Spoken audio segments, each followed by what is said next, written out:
On a l'habitude avec Marc de démarrer les Claro Car Sessions avec une phrase, c'est quoi Claro? Et donc chaque fois on prend une phrase un peu différente parce que Claro ça peut faire beaucoup de choses, c'est sa force.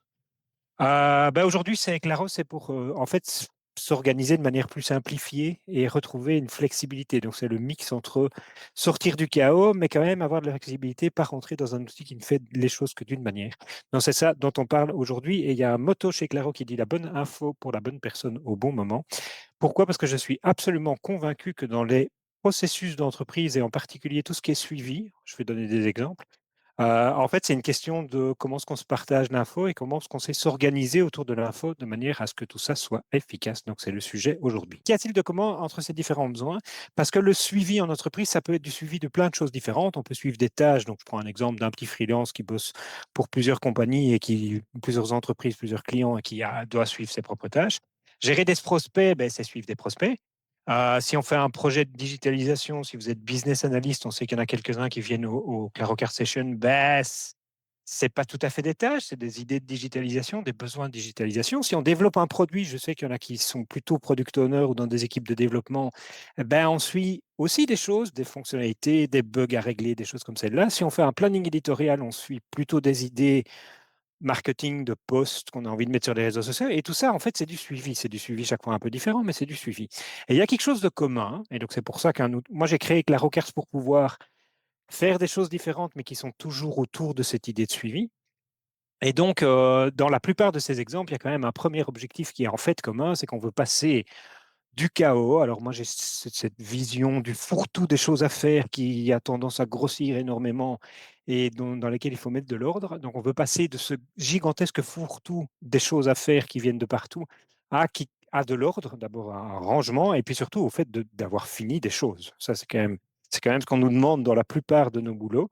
Depuis les plus créatifs jusqu'aux plus opérationnels, c'est de passer de quelque chose à faire à des choses qui sont faites. Par exemple, et suivre ces tâches, c'est s'arranger pour que d'une manière ou d'une autre, il y ait un client qui soit en permanence satisfait de ce qu'on fait pour lui. Si on suit des prospects, ben, le principe, c'est quand même d'arriver à convertir certains prospects en clients. Si on veut mener une digitalisation, le but, c'est quand même de donner des fonctionnalités et que les utilisateurs soient formés à des outils qu'on leur installe. Si on développe un produit, on veut mettre des fonctionnalités en production, bien sûr, et fixer des bugs. Si on veut faire un plan éditorial, on veut avoir des posts publiés sur les réseaux. Donc il y a toujours cette notion de processus dans lequel on passe de plein de choses qu'il faudrait faire à tôt ou tard des choses qui sont faites et qui sont faites de manière satisfaisante pour tout le monde. Donc ça, c'est commun un peu à ces 5 exemples. Et puis, ce qui est commun, ce qui peut être commun, en tout cas moi, c'est ma vision, c'est que l'idéal, c'est de prendre une approche cyclique en 4 étapes. C'est-à-dire que quand on est face à cette situation, plein de choses à faire et il faut bien trouver une stratégie pour faire et terminer des choses, on peut découper en 4 étapes la collecte des besoins. Il faut bien, d'une manière ou d'une autre, suivre, commencer par noter toutes les choses à faire ou les recevoir, les collecter. Et puis, il y a une question de stratégie. Il faut choisir et prioriser ce sur quoi travailler. Pourquoi? Parce que souvent, il y a plus de besoins que de capacités à délivrer. Les équipes sont souvent plus petites que le nombre d'idées qu'elles ont. C'est comme ça que je le dis la plupart du temps. Et puis, il y a évidemment l'opérationnel, avancer concrètement de manière efficace. Et souvent, il faut réinformer, recommuniquer sur ce qui a été fait, ce qui amène généralement une boucle de feedback, on appelle ça en systémique, c'est-à-dire que c'est parce qu'on réinforme normalement les parties prenantes que revient une forme de collecte, et en fait, c'est un grand cycle. Euh, et en fait, si vous prenez ce cycle collecter, stratégie opérationnelle, communication, vous pouvez l'appliquer à beaucoup de choses.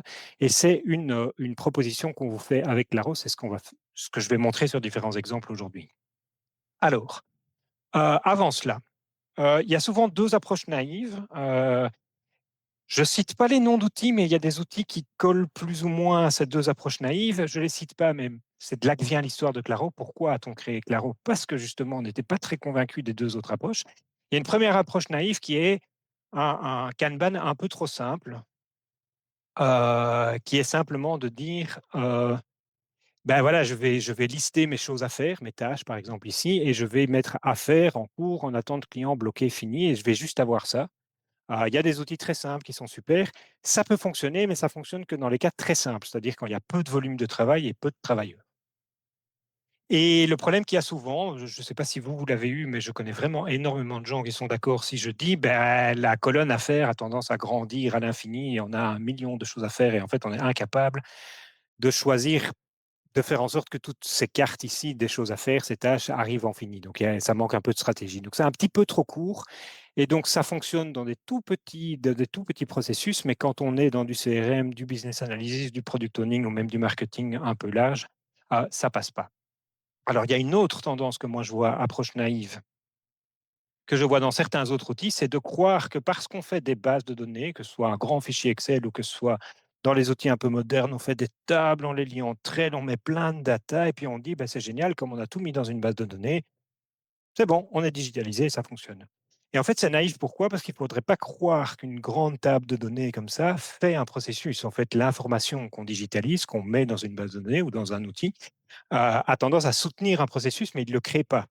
Et donc, si en permanence dans vos outils, vos ERP, etc., vous avez toujours ces grandes tables, ces grandes tables, ces grandes tables, ça capture de l'info, mais ça ne fait pas un processus. Les gens ne savent pas, c'est pas parce qu'ils ont l'info comme ça, plaf, un grand tableau, qu'ils savent comment faire avancer ces quatre fameuses étapes dont on a parlé, collecter, choisir, prioriser, avancer et informer. Alors, notre proposition avec Claro, donc Claro, c'est un outil de suivi de ticketing. C'est comme ça qu'on va le voir aujourd'hui, en tout cas. Ça permet de faire des petites cartes. Mais la force de Claro, c'est qu'on peut voir ces cartes dans des tableaux de bord différents. On va toujours voir les mêmes cartes ou un sous-ensemble des mêmes cartes, mais on va pouvoir créer des tableaux de bord qui donnent à chaque personne la bonne info au bon moment. Et donc, on va venir ici dans la Claro Card Session vous montrer comment soutenir vos processus de suivi avec Claro Card en créant en fait simplement des tableaux de bord dédiés aux quatre fameuses étapes. Créer des boards pour collecter, c'est créer des cartes avec un minimum d'encodage, passer un minimum de temps, capturer l'info quand elle passe. Choisir priorité, c'est bouger les cartes pour prioriser. Alors, je ne vais pas focaliser sur ce que j'appelle les 50 Shades of Priorization. Il y a plein de manières de prioriser dans la vie. Je vais montrer des choses simples là-dessus. Puis, avancer concrètement, on est dans le monde du Kanban, hein, donc ces tableaux où on bouge les tickets de la gauche vers la droite.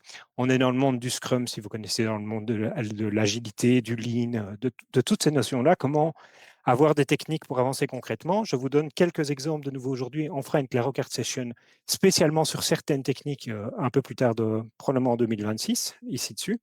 Et puis, il y a informer, c'est créer des tableaux de bord spécifiques dans le but d'informer les gens et de revoir ce qui s'est passé, et je vous donnerai des exemples.